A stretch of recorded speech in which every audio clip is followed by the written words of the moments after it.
Welcome to the Champion Blueprint Podcast, where mindset meets mission. We're diving into what it really takes to lead, win, and live with purpose. From NFL locker rooms to boardrooms, it's all about discipline, core values, and the habits that build champions. Whether you're leveling up in business, life, or leadership, this is your playbook. Champion your mindset. Champion your purpose. Let's go.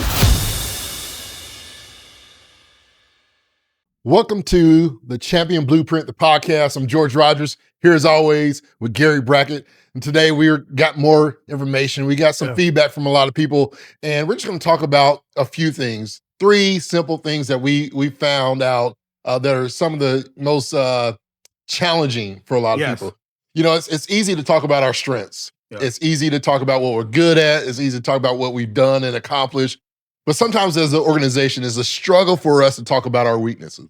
And so we've gathered a lot of information, and we're just going to talk about 3 of the top weaknesses for struggling businesses, because we want people to thrive out there. We want you to champion your blueprint. We want you to champion your business and yourself. And so we're going to dive into these, Gary. Off the top of your head, I haven't exposed you to all of these, so we're just going to, right off the cuff, I want the natural feedback and instinct from you and reactions from some of these things that we've gathered. But what are some things that you found were struggles for you and your business? Not necessarily on the field, but we're talking the retail, we're talking about the food industry, the investments you made. What were some of your challenges and weaknesses? I always, internalize everything, but I love the quote, the speed of the leader determines the rate of the pack.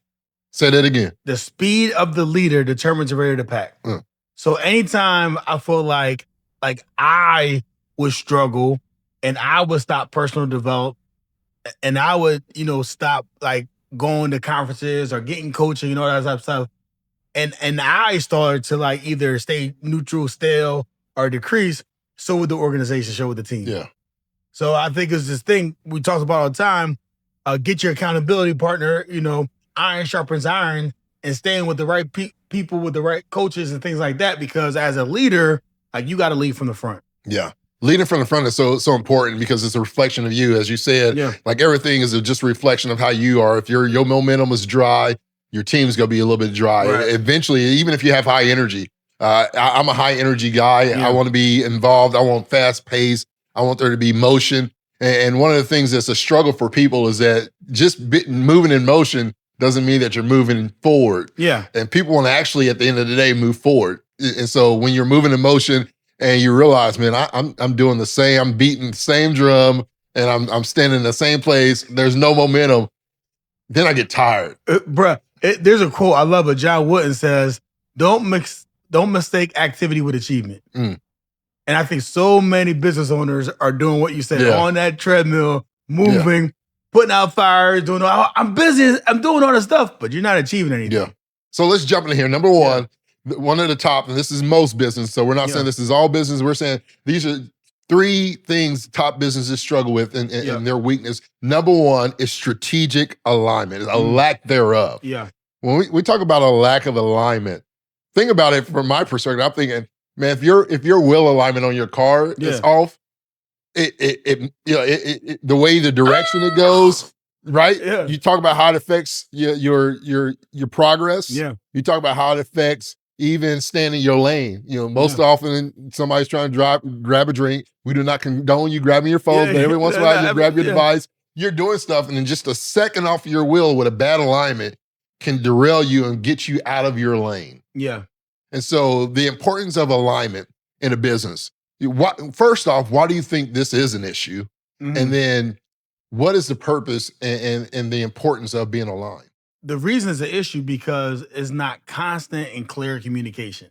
Yeah. I think sometimes as leaders, we say we communicated something, but maybe it was in an email or it was and it wasn't constant, it wasn't clear. Yeah. So I think clarity is good. Yeah, I think so many people aren't really sure on what exactly is needed or required. And then leadership may have said it once, but they never heard about it again. So they weren't certain that was even a real thing or a real priority or something they just came up with. Yeah. I think one of the important things with that, Gary, too, is that you can't just communicate your way. Yeah. Right. If your way is, man, I don't feel like I don't have time to talk, so here's an email. Yeah. What happens when everybody doesn't check their emails, right? Right. Frontline employees definitely, in most cases that I've been experienced with, frontline employees aren't checking their emails every day, especially if they're on the warehouse floor. It's just it's not in them to do those things, right? And so being able to not just speak and communicate, but speak and communicate multiple languages. Right. How Gary received the information may be different than George, how George received may be different than you. And so what's the language? What's the communication language of your people? Is it emails? Is it making sure, hey, we're going to have team huddles and communicate this verbally? Is it, hey, every manager, every department, make sure that you're communicating to your people? And so when it talks about alignment and what you said earlier, sometimes busy doesn't mean productive, right? Everybody's busy, but you're not aligned. And what happens when you're not aligned on those things? I think about alignment and vision. I think about the alignment and execution gap, right? Like, when you're not aligned in those areas, there's so many different things that can be missed on that as well. And teams don't know what work supports what. And when you don't know what your work is supporting, then there's a misalignment on what I'm doing and why I'm doing it. Yeah. And if I don't know why I'm doing it, then why should I do it? Right. And there's that sense. So it really, when there's no strategic alignment and the lack of alignment is there, it really is a domino effect on not just the work that you do and the production. It's also a lack of permission. What do I have permission to do? Right. So you have the production that's going to lag. You have the permission of what am I supposed to do or what can I do? Right. And most employees at that point is not going to ask. They're just going to wait. Yeah, exactly. Because if you don't tell me, then they start making assumptions. Yep. And you know what Mama said about assumptions. Exactly. I read in a book. It's like if a pilot takes off from San Francisco heading to New York, and if they were 1 degree off, they will end up in Boston. Wow. Right? So when you talk about clear and being in line, just 1 degree off, you're laying up on a trip to New York to Boston. So I think over time, that separation and that clarity, if it's not really, focused on and really dialed in, you'll constantly be misaligned with your group. And whether you have one on the wall or not, your company has a culture. Yeah. Yep. Right? Every company has a culture. Yep. How most employees feel, believe, and behave most of the time, not all the time. Yeah, exactly. Right. Yep. So I think that's why it's important to weekly, monthly, whatever your cadence is, getting everybody on the same page. Yeah. I had this back in the day. So I was a youth pastor and I had my own church, right? For 14 years, I did this and I was in this lifestyle and I would do premarital counseling. Now I was doing premarital counseling before I was even married. Wow. Right. I dug in relationships. I studied, understood the importance of it.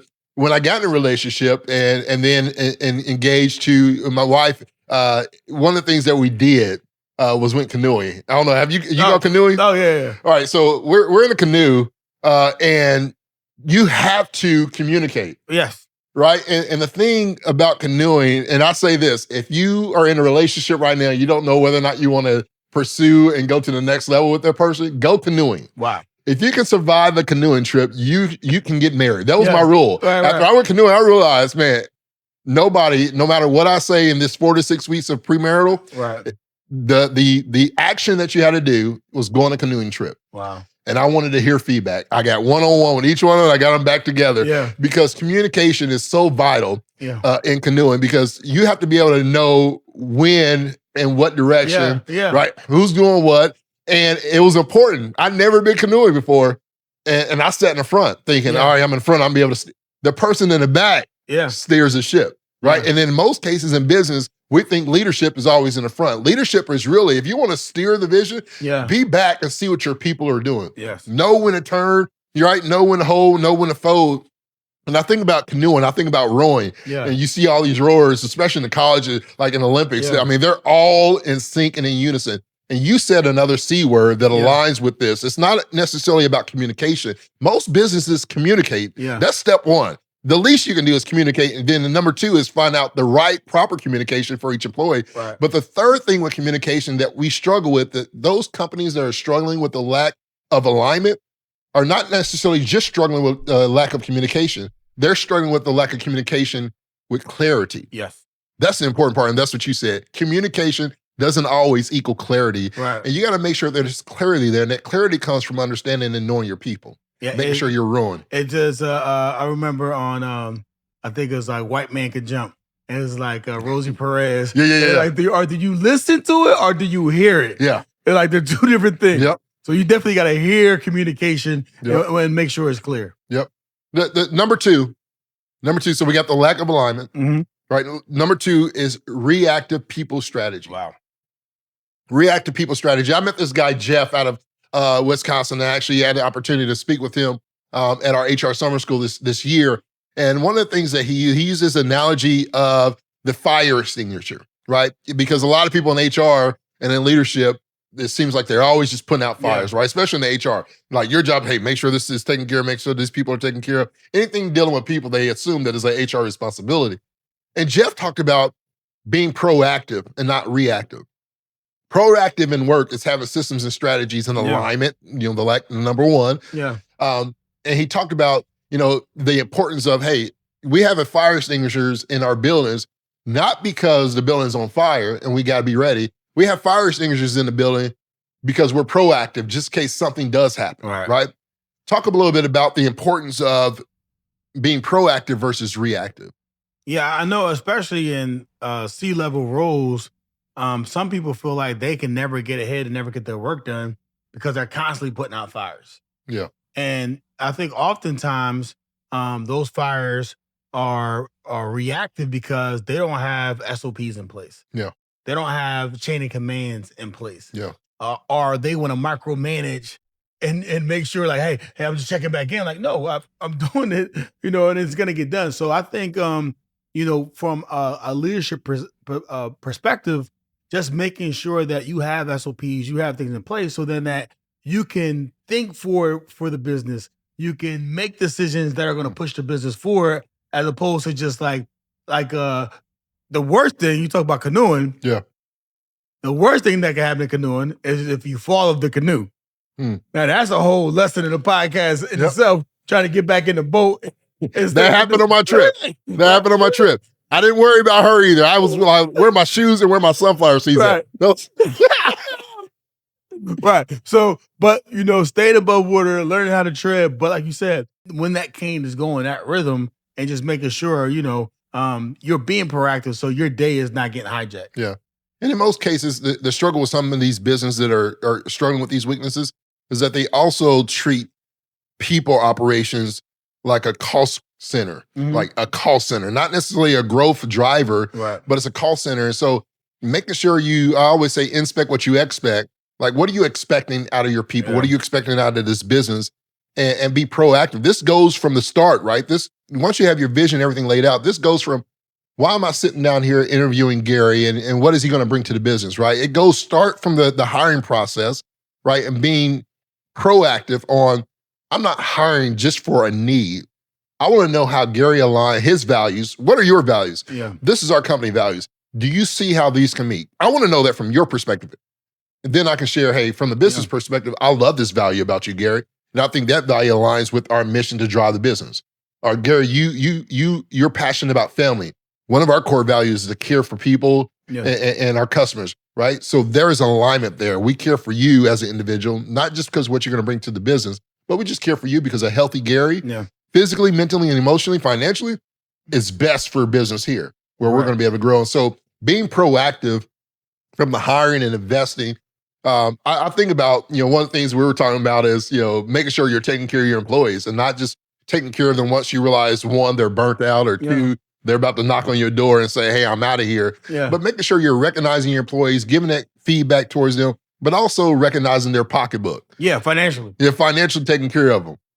Being proactive in that area, because a lot of times businesses are, hey, if they ain't saying anything. Right? If you signed the paper for the pay, but I realize in a lot of cases we see that. Well, we sign an agreement. Yes, I'm gonna take this pay, and you go in and you bust your butt. You go all in. You're trying to show your value. And 6 months gone by, and they're appreciating you. You're awesome. You're great. A year goes by. You're in your review. You're awesome. You're great. But here's only 2%. Our company only does. This whole 5% model in most businesses drive me nuts. Right. Because all you're doing is paying taxes. Yeah, no question. That extra $500 a year, it looks like $2. That's a great bump. Taking care of your people and really valuing them internally, externally as well is so important. We got to a point almost where people were thought of as clogs in the wheel, and everyone was dispensable. Yeah. Like we could just find another person like that. That's Yep. not always the case. Yep. There are some really talented people and gifted people in your company or in the world doing a job that only they could do like at that level, and they should be rewarded. So, and oftentimes, people like they let them go because of a pay raise, and then they find out it's going to take them years to replace that person. They end up never doing it. Yep. So I think anytime you have someone in your organization, I think of leadership like this, everyone should be treated equally. They should be treated fairly. Yeah. And if someone is valuing themselves at a different level, they just got to be paid according to the value that they bring. Right. Because what will happen is they will knock on your door and they will say, I'm leaving, I'm going to somewhere else. And that is not, again, being reactive. Yeah. Oh, what do they do? Well, match it. No, at this point, you got to match it and then some. Yeah. Right. So just by taking care of people is a very proactive approach to making sure, like, all right, we're going to consistently hit these goals and reach these numbers year over year. Well, not if you don't have these same people in these same positions that have the proficiency to do it at that level. Yeah. You almost have to really audit your people strategy. Yeah. To the point where, is this a proactive deal? Growing up in my younger days, it was all about embracing the grind. It was the grind, and the grind got me burnt out to where I was like, I'm done. Yeah. And so you almost have to evaluate that and say, are we growing people or grinding it down? Are we growing vision? And there's a difference between growth. I'm all about embrace the growth, right? How am I going to grow through this, right? And be able to embrace that. So evaluating your people strategy, making sure, one, you're aligned, making sure, two, that you're proactive in what you do. The third one, Gary, is something that we're passionate about fixing. Yeah. And that's leadership. Inconsistent leadership is top 3 weaknesses in most failing businesses right now that are not succeeding. Talk about the importance of leadership. And you've been in a lot of leadership positions. Yeah. You've been around a lot of great leadership positions and leaders yourself. I'm interested in hearing, if you have one, a good story from one of the most influential people in your life, a leader that helped you. Where was something that was inconsistent? I'm talking about yourself. There was an inconsistency and accountability had to come out from that leader. I think in order to be a good leader, great leader, you have to be a good and great follower. All right. And I can remember when I was in college, Coach Shiano at the time, I was promoted to being a captain, a leader. I was starting, and the first week of practice, man, I missed like 20 tackles. I was just all over the place, wanting to kill people, wanting to have those highlight reel shots, right? And I was just overrunning things, over pursuing. Angles are wrong. And he came to me, and I'm just like, I was trying to avoid him. Like, I don't want to have this conversation. Yeah. You know it's about to go down. Yeah. So he was like, hey, come here. And he pulled me to the side, and he said, hey, what's like on the field? I love your energy. How do I keep it up? Like, what's up with this tackling thing? Like what's going through your mind when you're making a tackle?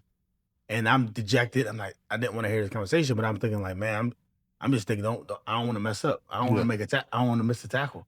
I'm like, that's what you're thinking as you're approaching the guy? I'm like, yeah, right? Because before I would mess up and I would get taken up. Yeah. And he was like, that's the totally wrong approach. You got to think that you're going to make that tackle. You're going to knock them 3-4 guys back. You're going to make that play. And when I shifted my mindset from thinking positive, from thinking about growing, from thinking about, making plays as opposed to like missing them, I think I changed as a player. Yeah. Yeah. I think about the difference. Greg Schiano, he was a defense coordinator for Ohio State at one point. Yeah. And one of the things that I loved during his time there was you can either be coach or you can deal with chaos. Yeah. And that's what a lot of leadership is right now. When there's inconsistency in leadership, some people are being coached, some people are being led, some people are in chaos. And so you can coach or chaos and deal with that. And so it's important to figure out, hey, do I want to listen? There's obviously something I need to get better at. Yeah. And so leaders, we know how to lead, right? And sometimes it's leading based on our own experiences, based on our own knowledge and things that we have, and not always for today's workforce. Now, the workforce that we had 10, 15 years ago is totally different than what it looks like today. For sure. post-pandemic, and I don't want to get into that. I'm so tired of that P word, but it changed a lot of the dynamic. And some of it for the better, in my opinion. People spend a lot of time with themselves over a year or so or more. And they figured out who they are and they figured out their value. Right. And so a lot of the change in the workforce today is people know their value, not just monetarily, but they know their value and their peace from a mental standpoint, from a physical standpoint. And they're no longer allowing the silent killer, right, of lack of leadership to be there. And so it's so important there. When I think about the inconsistencies of leadership, I think about what it changes in the workplace, and obviously it impacts the culture because everything rises and falls on that. How employees feel it comes from how you may then feel as a leader. Then there you have those that have changed the culture. Where what happens, and this is a question that came up in this conversation, is what happens when the leader isn't aligned with other leaders, right? My leader, my manager is great, but I know that Gary can only do so much because his boss won't let him be able to change it. So it's not always that Gary's inconsistent, but the leadership team is inconsistent. How does that impact when the captains on the team are not aligned, right? Defense, offense, special teams, the 9 units, wherever it may be, the big picture is one thing, but Gary's great, but man, this other leader isn't putting in the work that Gary is, or communicating like the way Gary is. In the Art of War, it said like, if there's no enemy outside, the enemy within could do us no harm. Yeah. And I think, we talked about it, I think the last time off the mic, that most kingdoms are overthrown from inside internally the four wall as opposed to outside. So that's why, and I don't agree that management shouldn't get along. There should be any conflict. Yeah. I think managers should have that conflict. They should fight for what they think is right. But once that gets agreed upon, whatever that plan is, everyone has to be on the same page of that plan. Yeah. So you're saying we can't avoid conflict? Yeah, you can't. Because it's natural. There's going to be some disagreements. You can't act like there's not going to be disagreements. Exactly. And then they say, well, this is the way he want to do it, right? Yeah, and then, no, let's all duke it out, not in front of employees. Yeah. Put it on the table. Like, let's go to the boardroom. Speak how you feel. Let's address the elephants in the room. But once the elephant has been addressed, and once we come to a consensus of what we're going to do to move forward, everyone's on that page. Yeah. And when we address it and present it to everyone else, I'm not saying that George wanted to do it this way, as opposed to I didn't want to do it that way. I'm like, no, this is the way that we decide, and this is what we're going to try. Yeah, please give 100% of your effort. Yeah, love it. So these 3 points: strategic misalignment. Mm-hmm. When you have strategic misalignment, it creates chaos. Yep. All right. When you have weak people strategy and there's inconsistency there, then it stalls the growth. Yeah. Not just for the company, but for people in general. And then inconsistent leadership breeds disengagement. Yeah. Right. When we're not talking when we know that we have different mentalities and thoughts and ways to do something, we don't talk about that. We then tend to get disengaged. Yep. And that's what you're saying. Don't act like there's not a difference here. Let's talk about those differences and let's get aligned, because if we're not aligned, then I ain't talking to him. You're right. Like we're on the same team and we want the same thing, but I'm disengaged in the area. We're saying make sure that those things are aligned. And so if you have one of these 3 weaknesses, we're here for you. We're here to support absolutely. you and be able to coach you and build you up in those areas. But we're saying, hey, listen, you want to make sure that you have a strategic alignment, make sure the communication is not just communicating, but it's clarity with those things, making sure that you're proactive and not just reactive to things, to put in some systems and processes, some SOPs, and then make sure you're able to know the outcomes of those things, put some KPIs in the back end and know what those outcomes and desired outcomes are, and then find some consistency within your leadership. Right. We ain't saying be perfect leaders, because we ain't found one yet, right? We're saying just be consistent, show up, hold accountability, offer feedback, be willing to receive the same feedback, not just from your leader, but I'm encouraging you to receive feedback from your employees the moment you're vulnerable as a leader. And it's not what you say, it's how you say it. That's what I tell people. Listen, you can tell me anything and hold me accountable. Now, the tone is going to dictate the reaction. Yeah, absolutely. Right? Talk to me with the same respect my parents talk to me. Now, if I've earned some high vocal and some strong bass and a little look sometimes, a good leader don't have to say anything. They can just look at you. That's mom and them back in the day. Mom and them didn't have to say nothing. She just gave you the look. You was like, man, is that the trash bag look? What do I need to do? Exactly. Yeah. So you got to be able to do that to be aligned. Any last takes for you, Gary? No, I think it's important to understand that this thing evolves. Yeah. And it grows, and leadership is tough. Yeah. And a lot of times there's not a right or wrong answer. Is the decision that you made and the things that you do after that decision that's going to make it right or wrong. Right. So, don't be afraid to make decisions. Don't be afraid to have those conversations, but knowing the follow-up and follow-through after that is really going to dictate your success. Yep. Not just shooting the shot, but following up with the shot and then follow through. There's steps in the process to that. So good. Listeners, ladies and gentlemen, we appreciate y'all for joining us today on the Champion Blueprint, the podcast with George Rogers, yours truly, my guy, Gary Brackett. As always, we're here to help you champion not just your life work, but also purpose in life. And that starts with championing your mindset so that you can champion your purpose. Until next time, we appreciate you.